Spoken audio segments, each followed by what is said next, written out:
Broker बोले खास पेशकश हमारी, जिसमें हम बात करते हैं इस तेज रफ्तार के बाजार में ब्रोकर्स क्या कह रहे हैं, उनकी तरफ से रिपोर्ट्स क्या कह रही है, कहाँ पे खरीदारी करें, कहाँ पर बिकवाली करें, और आखिरी मोहर लगाते हैं हमारे एक्सपर्ट। हर्ष, बताइए आज की पहली कंपनी कौन सी है? जी, एक्सिस बैंक की बात करते हैं। इसके नतीजे आए और ऐसे में ब्रोकरेज जो है इनके रडार पर आ गया ये स्टॉक।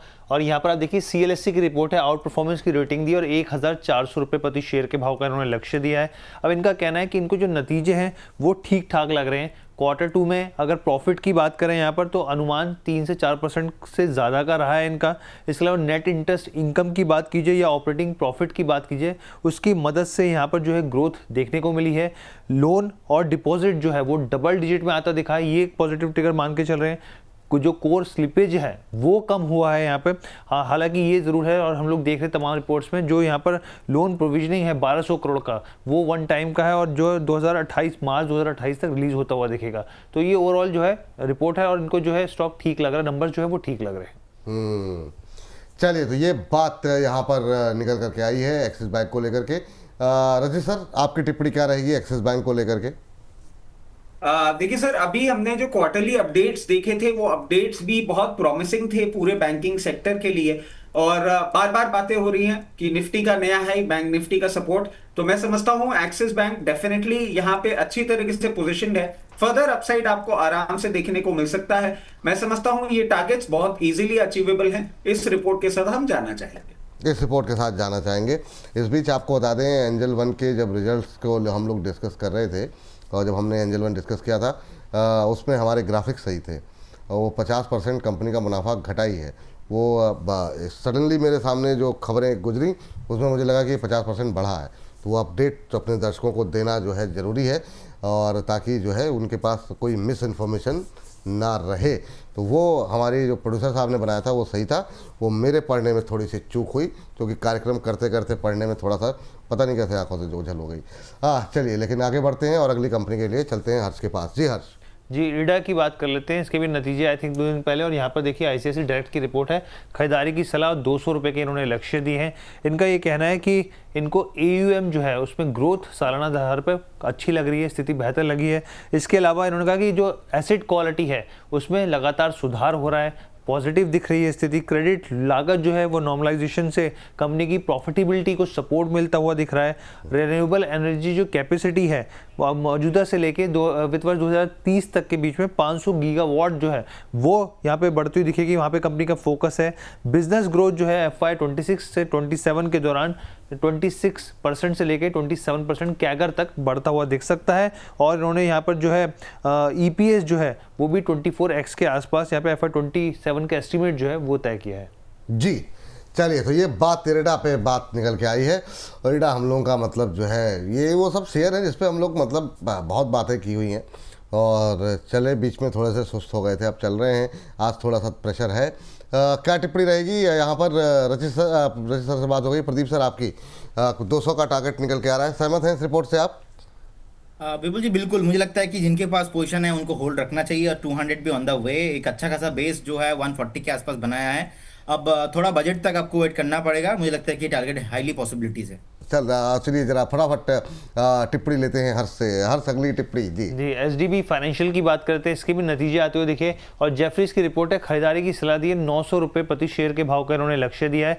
सबसे पहले अगर आप इनकी रिपोर्ट को देखें तो प्रॉफिट आफ्टर टैक्स जो है वो अनुमान से कम रहा है, इन्होंने कहा है ये।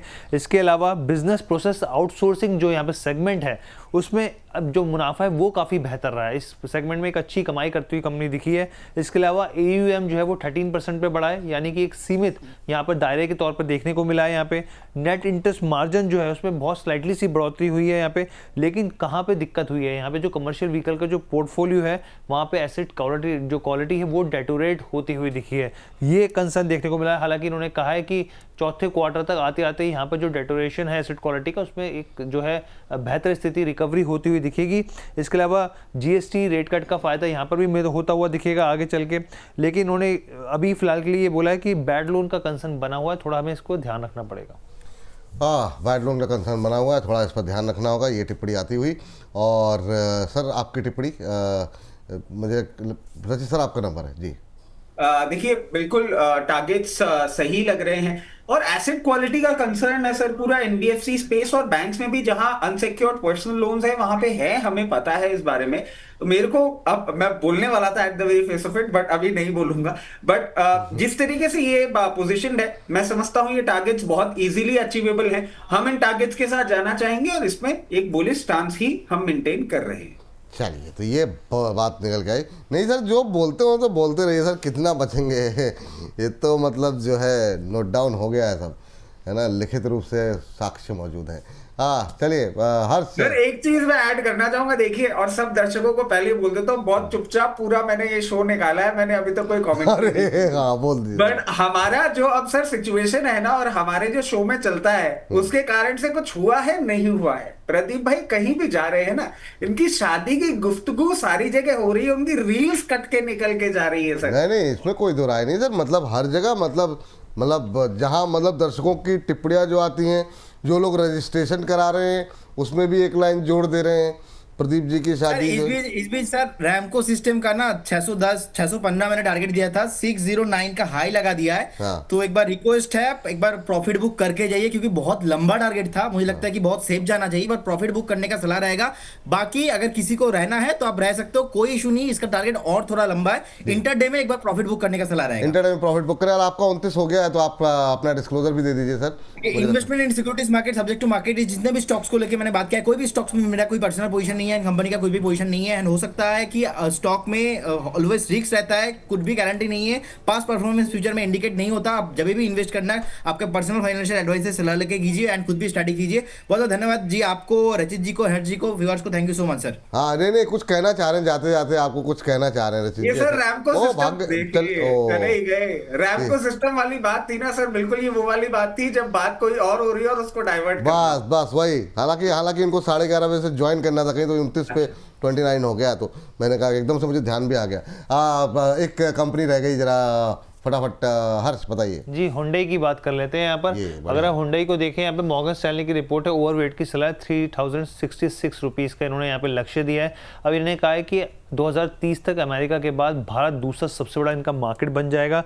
करीब करीब 45,000 करोड़ जो है ये निवेश करने जा रहे हैं। यहाँ पे 7 नई गाड़ियाँ लॉन्च होती हुई दिखेंगी। मल्टी इंजन स्ट्रैटेजी पे काम कर रहे हैं, और एमडी और सीईओ कंपनी के जो है तरुण गर्ग बन गए। इससे पहले वो जिम्मेदारी और भी बहुत सारी संभाल रहे थे। इसके अलावा अगर आप देखें तो FY30 तक 1 लाख करोड़ रेवेन्यू का अनुमान कंपनी लेकर चल रही है। यहाँ पे एबिटा की बात करें, एबिटा मार्जिन भी 11 से 14% के कैगर के हिसाब से एक उम्मीद जताई जा रही है। चलिए ठीक है। हुंडई सर बहुत सारी चर्चाओं में रहा, एलजी की वजह से भी चर्चा में रहा, कंपनी के अपने जो शेयर प्राइसेस में प्रदर्शन हुए उसकी वजह से, नए जो पहली बार भारत से जो है गर्ग साहब बनाए गए हैं उसकी वजह से भी चर्चा में रहा। आपकी टिप्पणी क्या रहेगी? सर देखिए, अब जिस तरीके से इन अनाउंसमेंट्स को पढ़ पा रहे हैं, और हर्ष ने एक बहुत इंपॉर्टेंट बात भी कही कि मल्टीपल इंजन्स की बातें हो रही हैं, जो कि नीड ऑफ द आवर बन गई थी। मतलब आप देखिए, अभी प्रॉब्लम यही थी जो ऑटोमोटिव इंडस्ट्री में बहुत ज्यादा थी, और इसके लिए कटिंग एज एडवांटेज जो था वो महिंद्रा को देखने को मिल रहा था। हुंडई अब समझ रहा है, मैं समझता हूं डेफिनेटली यहाँ पे एक ये री रेटिंग कैंडिडेट बनेगा, और ये जो लेवल्स हैं ये आपको देखने को मिल सकते हैं, बट बहुत एग्रेसिव बाइंग करने की जरूरत नहीं है अभी, क्योंकि इस पूरे प्रोपोजिशन में थोड़ा सा टाइम लगता है। लोअर लेवल्स पे जरूर एक री रेटिंग कैंडिडेट अब ये बनता हुआ दिख रहा है। ठीक, ये बात निकल के आती हुई विष्णु जी कह रहे हैं भाग गए प्रदीप जी, और बहुत सारी स्माइली जो है भेजी हुई है। श्रुति जी कह रही खाली इंडेक्स ही ऊपर भाग रहा है, शेयर कब भागेंगे, अभी भी पोर्टफोलियो रेड में है। अरे मैम ठीक है, आपके भी दिन आएंगे। श्रुति जी का मैं जवाब दे देता हूं। देखिए, श्रुति जी को एक ही चीज बोलूंगा, श्रुति जी थोड़ा सा पेशेंस रखें। हम सब ये लोग ये चीजें देख रहे हैं कि इंडेक्स तो भाग रहा है, स्टॉक्स नहीं चल रहे हैं। 2 क्वार्टर जीएसटी के कट के बाद 2 क्वार्टर दे दीजिए, स्टॉक्स में भी आपको एक अच्छा अपसाइड अब देखने को मिलेगा।